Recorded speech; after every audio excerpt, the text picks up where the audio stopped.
ఇందులో భాగంగా ఇంటింటికి యోగా కార్యక్రమానికి మీ అందరికీ స్వాగతం. ఈరోజు వక్రాసన్ విశేషత తెలుసుకుందాం. నడుముని వంకరగా తిప్పి ఉంచే స్థితి కాబట్టి ఈ ఆసనానికి వక్రాసన్ అని పేరు పెట్టారు.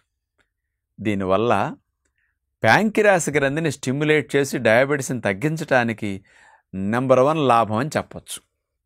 అట్లాగే సయాటిక్ పెయిన్ రాకుండా, డిస్క్ ప్రాబ్లమ్స్ రాకుండా, బ్యాక్ పెయిన్, నెక్ పెయిన్ రాకుండా, వెన్నుపాము పైనుంచి కింద వరకు వెన్నుపూసలన్నిటిని అట్లా ట్విస్ట్ చేయడానికి ఉపయోగపడుతుంది. కాబట్టి ఇలాంటి సమస్యలు రాకుండా ప్రివెన్షన్కి పిల్లల దగ్గర నుంచి పెద్దవారి వరకు అందరికి అద్భుతంగా ఉపయోగపడుతుంది.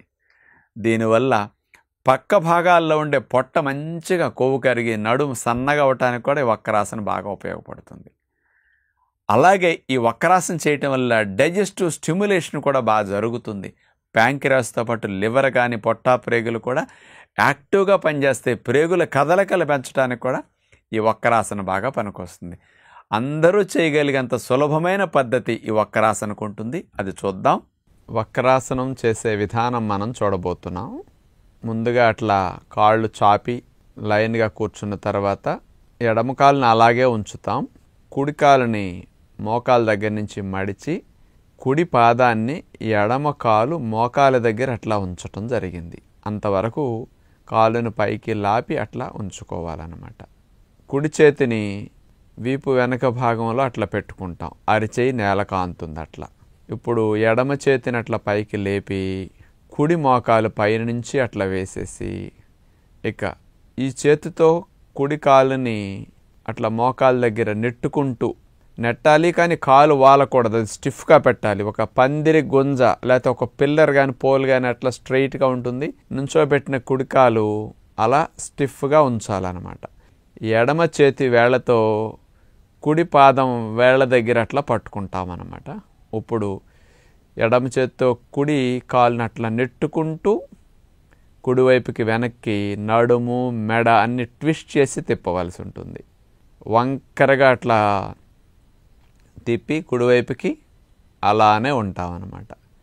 ఇది వక్రాసన్ కుడివైపుకి చేసే విధానము. వెన్నుపాము యొక్క ఫ్లెక్సిబిలిటీకి చాలా మంచి ఆసనం ఈ వక్రాసనం. అలా ఉండగలిగినంతసేపు కదలకుండా అలా ఉండాలి. ఊరికే కాలు పైన చేయి అట్లా వేసుంటే ఫలితం రాదు.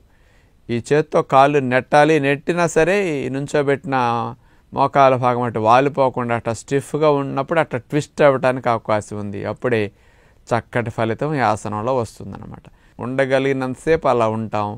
ఉండలేనప్పుడు మెల్లగా తీసేసే పద్ధతి చూడండి. ఇప్పుడు ఇట్లా తిరిగి ఎడమ చేతిని పైకి లేపేసి చేతులు కాళ్ళు సాధారణ స్థితికి తీసుకొస్తాం. చేతులు వెనక్కి పెట్టేసుకుని దండాసనలు అట్లా రిలాక్స్ అవుతారనమాట. మళ్ళీ శ్వాసక్రియ అంతా నార్మల్ అయిపోతుంది రిలాక్సేషన్లో. అలా ఒక 1/2 minute రిలాక్సేషన్ అయిన తర్వాత ఇప్పుడు ఈసారి ఎడం వైపుకి వక్రాసన చేసే పద్ధతి మనం ఇప్పుడు చూడబోతున్నాం అన్నమాట. ఇంతకుముందు ఎడమ కాలు చాపాం, ఇప్పుడు కుడి కాలు చాపి ఉంచాలన్నమాట. ఎడమ పాదాన్ని కుడి మోకాల వద్దకు లాక్కుంటాం, అట్లా నుంచోబెడతాం. ఇప్పుడు ఎడమ చేతిని వెనక్కి పెట్టుకున్నాం, కుడి చేతిని పైకి లేపేసి అక్కడి నుంచి ఎడమ మోకాలు పైనుంచి అట్లా వేసి ఈ మోక చేతితో ఎడమ కాలినట్లా నెట్టుకుంటూ నడుముని ట్విస్ట్ చేసుకుంటూ మనం ఎడమ వైపుకి మెడని నడుముని పూర్తిగా తిప్పవలసి ఉంటుందన్నమాట. వక్రాసన్ ఎడమ వైపుకి పద్ధతి ఇదన్నమాట. కదలకుండా మనసుని ఎక్కడ నొప్పి వస్తే ఆ భాగంలో లగ్నం చేసి కళ్ళు మూసుకుని ప్రశాంతంగా రిలాక్స్డ్గా అట్లా ఉండాలి. ఆసనాలు చేసేటప్పుడు కూడా సహజంగా ఆలోచనలు అవి ఇవి రావు, మనకి స్థిరముగా మనసు ఉంటుందన్నమాట. ఉండగలిగినంతసేపు అట్లా ఎడం వైపుకు ఉండి, ఉండలేనప్పుడు తీసేసి కాళ్ళు చాపేసి సాధారణ స్థితికి వచ్చేసి రిలాక్స్ అవుతాం. మరలా దండాసనంలో విశ్రాంతి స్థితి. డయాబెటీస్ హెరిడిటరీగా వస్తుందనుకున్న వారు ప్యాంక్రియాస్ గ్రంథి ఇన్సులిన్ ఉత్పత్తి చేయడానికి ప్రివెన్షన్గా ముందు నుంచి ఈ వక్రాసన అభ్యాసం చేయండి. అలాంటి సమస్య రాకుండా రక్షించడానికి కూడా ఉపయోగపడుతుంది.